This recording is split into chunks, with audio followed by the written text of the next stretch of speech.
Film diawali dengan memperlihatkan seorang aktivis bernama Sofia yang pada hari itu sedang berorasi di hadapan para demonstran. Ia yang merupakan seorang aktivis anti korupsi menyerukan sebuah revolusi pada sistem keuangan negara yang saat ini dinilai terlalu lemah sehingga membuat para pejabat bisa melakukan korupsi dengan sangat mudah. They have the gall to accuse us to promote equal pay for women, equality for all people. Say it like you mean it!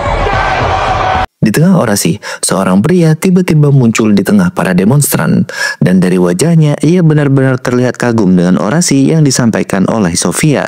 Stifling our First Amendment.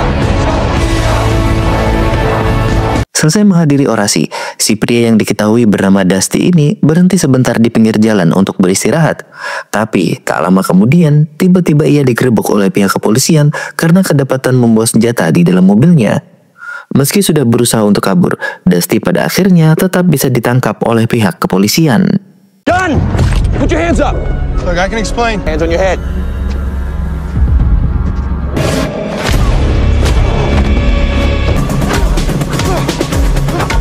Freeze, asshole! Beralih ke Sofia, yang pada hari itu memilih pulang dengan menaiki sebuah taksi. Di perjalanan, ia membuka media sosialnya dan membaca beberapa komentar dari masyarakat yang sangat setuju dengan orasinya tadi. Dari sini, Sofia merasa bahagia sebab ia telah berhasil menjadi sosok yang bermanfaat bagi masyarakat. Tapi, semua itu berlalu cepat karena tak lama setelah Sofia turun dari taksi. Tiba-tiba... Man, sorry about that.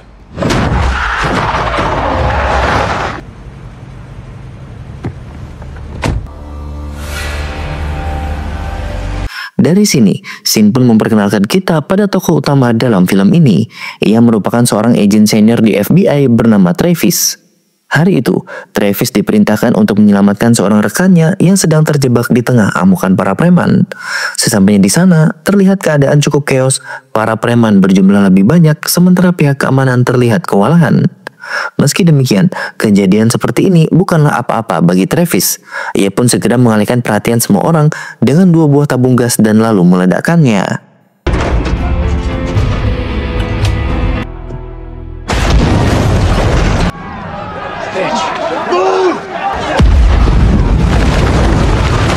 Akibat ledakan tadi, semua orang langsung melarikan diri sehingga Travis dapat dengan mudah menolong rekannya itu. Get in the car. Stay low. Selesai menyelesaikan tugas, Travis pun kini diberi misi lain oleh bos FBI yang bernama Gabriel. Di sini Gabriel bilang kalau ada seorang agen yang sudah membelot saat menjalankan misinya. Oleh karena itu, Travis pun sekarang diminta untuk membawa si agen ke markas, dan apabila tidak mau, maka Travis boleh membunuhnya. Deep covers are like the birds that keep flying into these windows. Eventually, they come back to their senses. Most of the time. I appreciate you making it happen, Travis. Selesai dari markas, Travis pun menghadiri pesta ulang tahun cucunya yang bernama Natalia. Di sana ia pun mengobrol dengan anak sematawayangnya bernama Amanda untuk memberitahu kalau ia sudah mendapatkan misi yang baru lagi. Padahal baru sebentar ia selesai dari misi sebelumnya. Stay at your place? I'd like to try a normal life, be more involved in our world. Retire. It's not that simple. I'm going to soon. Di sini, Travis mengatakan kalau pemberian misi secara beruntun adalah hal yang memberatkan bagi dirinya, sebab usianya kini tak lagi muda. Ditambah fakta bahwa Travis juga sudah positif memiliki penyakit paranoid, sehingga dalam 24 jam, Travis tidak bisa merasakan ketenangan sekalipun di waktu tidur.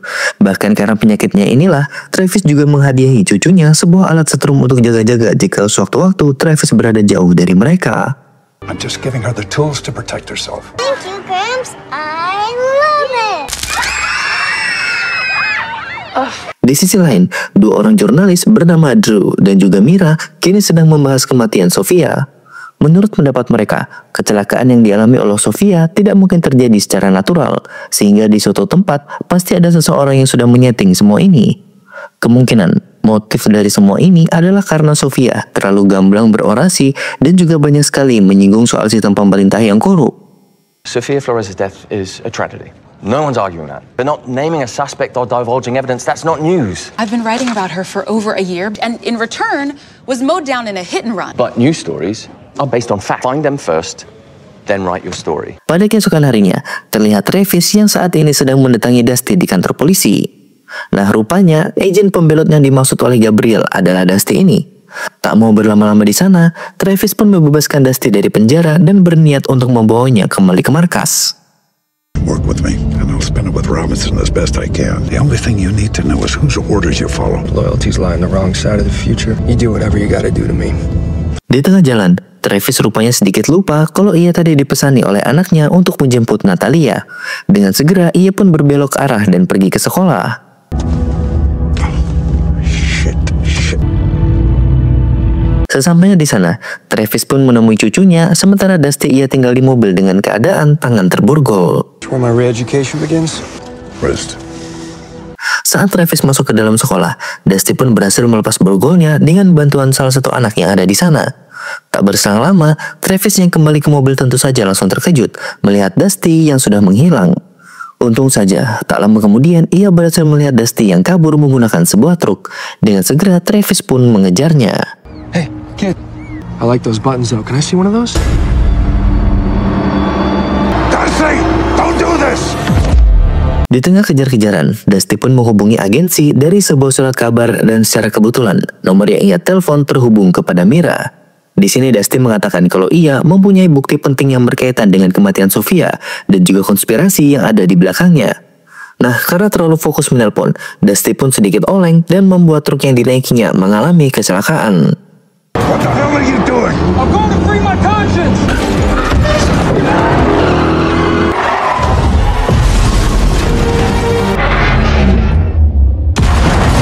Saat truknya terguling, Dusty segera melanjutkan pelarian agar tidak tertangkap lagi oleh Travis.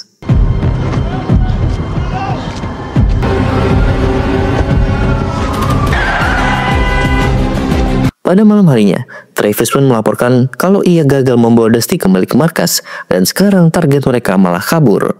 Di sini, Gabriel pun langsung kecewa dengan kinerja dari Travis yang dinilai sudah jauh menurun. Mendengar hal itu, Travis pun mengatakan lebih baik Gabriel meminta orang lain saja untuk menjalankan misi ini, sebab dirinya sudah terlalu tua dan juga bentar lagi mau pensiun. Been feeling a bit distracted. What's the trouble? At this point, Amanda doesn't trust me for good reason. Actually, Gabe, maybe it's time I hang it up. No. Pada keesokan paginya, Mira pun mendatangi Drew untuk memberitahu kalau ia sudah mendapatkan seorang narasumber yang memiliki bukti konkret berkaitan dengan kematian Sofia dan juga korupsi para pejabat. Mendengar informasi sepenting itu, Drew cukup senang dan meminta kepada Mira untuk segera menemui narasumbernya itu. The same guy who was arrested for fighting the cops across the street. No record of his arrest. Maybe they just let him go to avoid another police brutality charge. He contacted me. He could be a legitimate source. By the way, karena tadi Dusty menghubungi Mira, maka FBI pun bisa tahu kalau Mira pasti memiliki informasi penting dari Dusty. Makanya pada malam itu, Travis pun mendatangi Mira untuk menanyakan info apa saja yang sudah Mira dapatkan dari Dusty. Mendengar pertanyaan itu, Mira pun menjawab kalau ia belum mendapatkan informasi soal apapun dari Dusty, karena tadi teleponnya tiba-tiba terputus di tengah jalan. If you know where he is, you're an accessory after the fact. Don't have a subscription to the police wire. He's on the police wire. He's not a source for you to make your fledgling career on. He contacts you, you contact me. Got it? Di sisi lain, Dusty kini terlihat sedang menyimpan barang bukti yang ia miliki di dalam sebuah flash disk. Tak lama berselang, terlihat dua orang pria yang di awal film menabrak Sofia, kini tiba-tiba muncul di hadapan Dusty. Melihat gelagat yang mencurigakan, Dusty pun memilih untuk segera kabur. Dusty, we don't want trouble. Let us take you to him. You two can work out your differences. Good plan.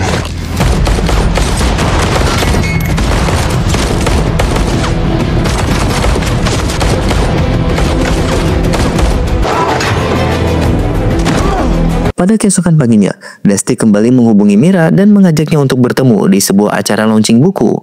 Nah, tak mau hilang kesempatan, Mira pun langsung OTW ke tempat tujuan. Dan di saat yang bersamaan, Travis yang memang sedang memata-matai Mira dari kemarin segera mengikutinya.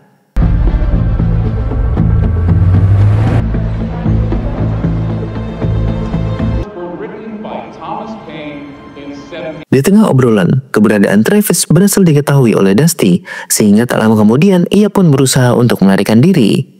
Di samping itu, Travis dengan usianya yang tak lagi muda terus berusaha mengejar Dusty. I promise you this is a bad idea.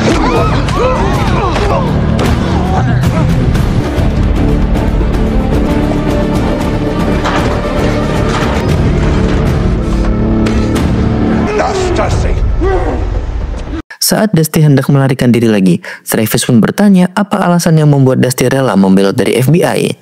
Mendengar hal itu, Dusty pun akhirnya memberitahu semua fakta yang ada.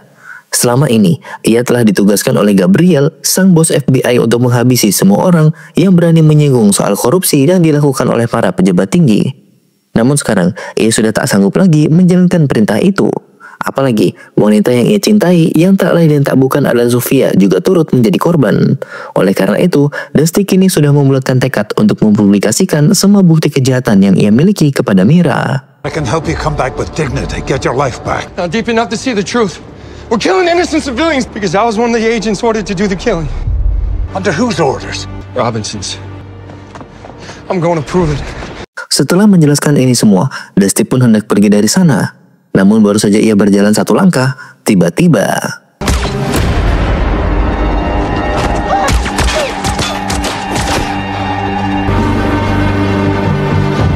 Bringing you what? What was he bringing you? Look at me. Tell me what it was. Documents.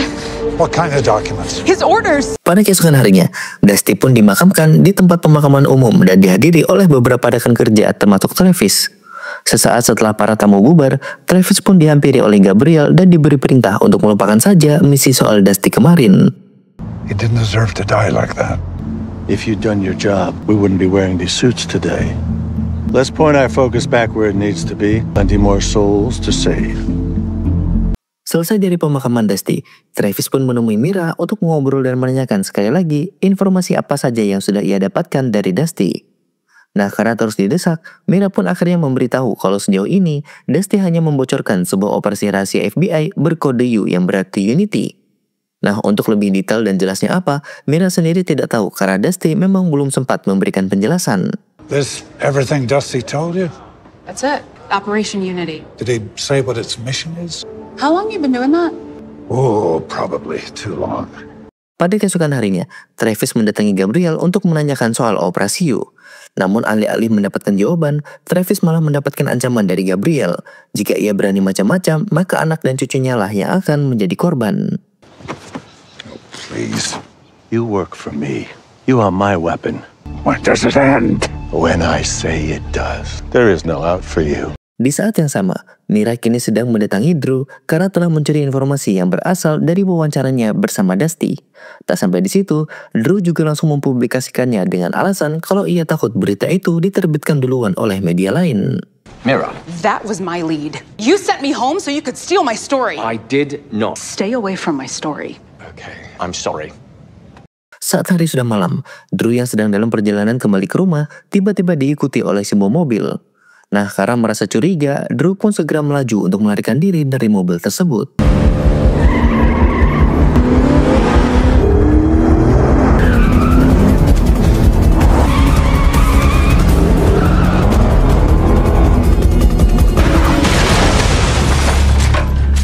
Sesaat setelah mobil Drew tabrakan, disitulah ia langsung dieksekusi oleh dua orang pria yang tempo hari juga menghabisi Dusty dan juga Sofia.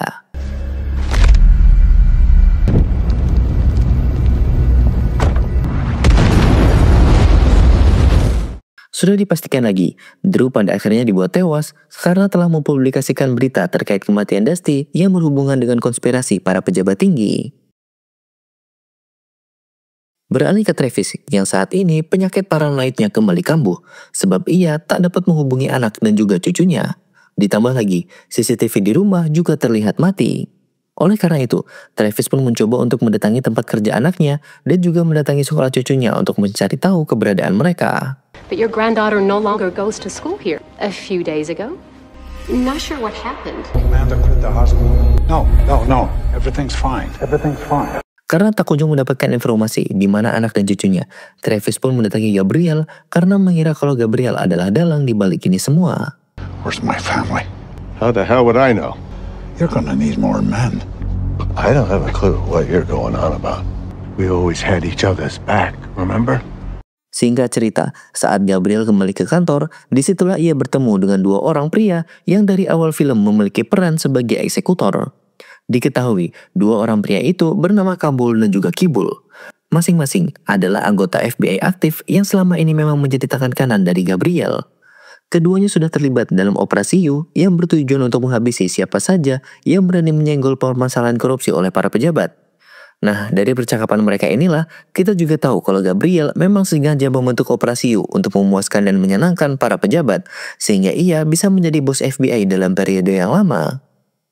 Nah, dalam kesempatan ini, Gabriel lalu memberikan perintah kepada Kabul dan juga Kibul untuk segera menghabisi Travis, sebab ia telah dicurigai mengetahui semua bukti yang berkaitan dengan kejahatan mereka selama ini. Is absolutely necessary. And now look at the mess he's making me clean up. Would you like us to have a word with him? Di saat yang sama, Mira juga terlihat sedang berdiskusi bersama rekan-rekannya untuk menyelidiki lebih lanjut terkait kasus kematian Sofia, Dusty, dan juga Drew. Dari diskusi ini, mereka sangat yakin kalau Gabriel adalah otak dari operasi U, sebagaimana yang dulu pernah Dusty ceritakan kepadanya. The American people need to know the truth. The United States government murdering its own innocent citizens. Someone with specifics who can fill in the basics. Pada malam harinya, Mira menemui Travis untuk meminta tolong agar ia bersedia bergabung bersamanya dalam upaya membongkar kejahatan Gabriel dan operasi U yang dibentuknya. Di sini, Travis pun memberitahu kalau semua bukti soal operasi U bisa mereka dapatkan di berangkas rumah milik Gabriel. Menurut Travis, orang itu pasti akan menyimpan semua bukti di dalam berangkas miliknya, karena selama ini semua berkas kasus sensitif ia selalu bawa pulang ke rumah, alih-alih ia tinggal di kantornya sendiri. How many more Dusties have to die for you to stop looking the other way? It's your job to protect the agents. Saat Travis sudah kembali ke rumah, rupanya sudah ada Kabul dan juga Kibul yang terlihat masuk ke dalam untuk melakukan operasi U. Travis yang tahu hal ini langsung memiliki ide cemerlang, di mana ia memilih untuk meledakkan mobil yang dinaiki oleh Kabul dan juga Kibul, lalu pergi ke kediaman Gabriel mumpung anak buahnya sedang terjebak di rumahnya.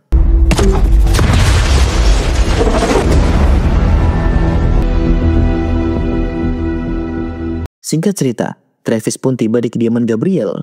Di sana, ia langsung meminta Gabriel untuk membuka berangkas dan memberikan semua bukti kejahatan yang sudah ia lakukan.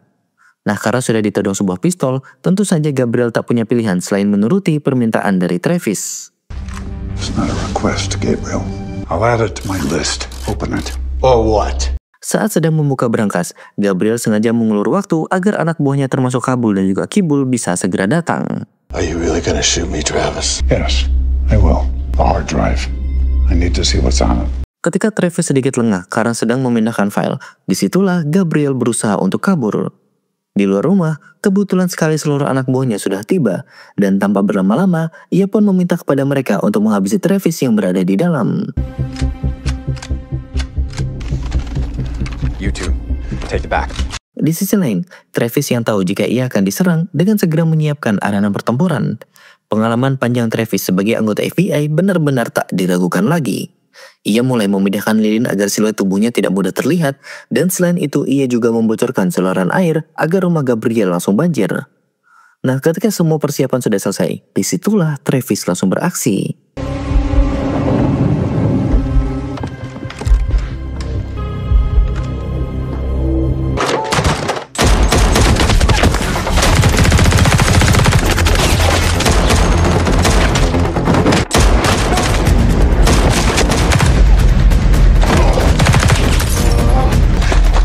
Enough is enough.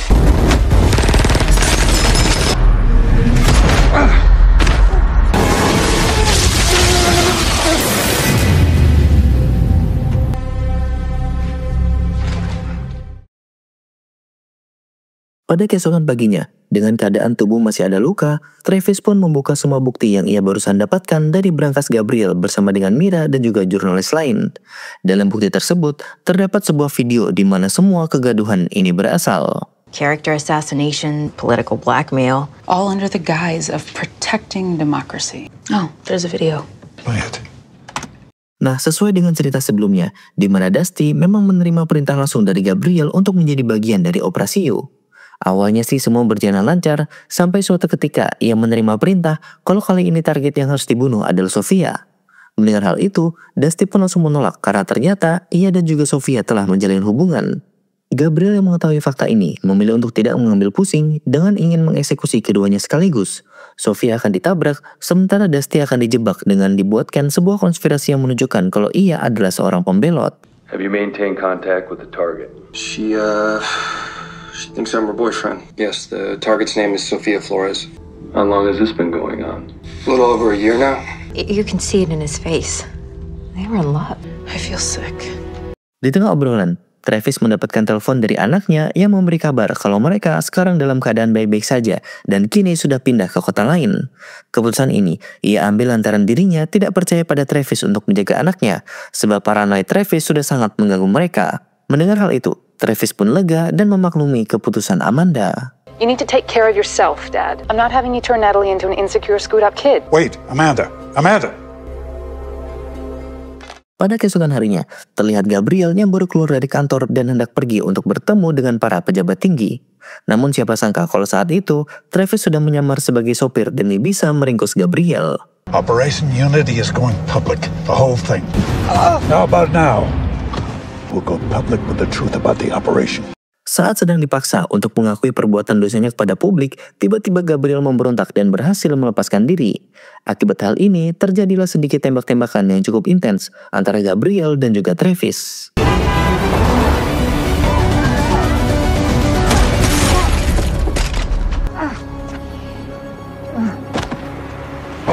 Singkatnya, Travis berhasil memenangkan pertempuran dan memaksa Gabriel untuk menyerahkan diri ke pihak yang berwajib. You want to put a bullet in your old friend? Go ahead. You be doing me a favor. Please, do it. No, you're not getting off that easy. Beberapa hari kemudian, Travis pun mendatangi kediaman anak dan juga cucunya untuk menyusul mereka tinggal di tempat yang baru. Sementara di sisi lain, Mira telah menerbitkan sebuah artikel yang membuat berita soal penangkapan Direktur FBI. Nah, dengan ditangkapnya Gabriel, tentu saja ini bisa menjadi pembuka bagi pihak keamanan untuk mengusut tuntas semua ini, termasuk tindak kejahatan korupsi yang menyangkut para pejabat tinggi. Tamat, film pun akhirnya selesai. Nah, terima kasih buat kalian yang sudah menonton video ini sampai akhir. Sampaikan pendapat kalian tentang film Black Lake di kolom komentar, dan jangan lupa untuk like, komen, dan juga subscribe.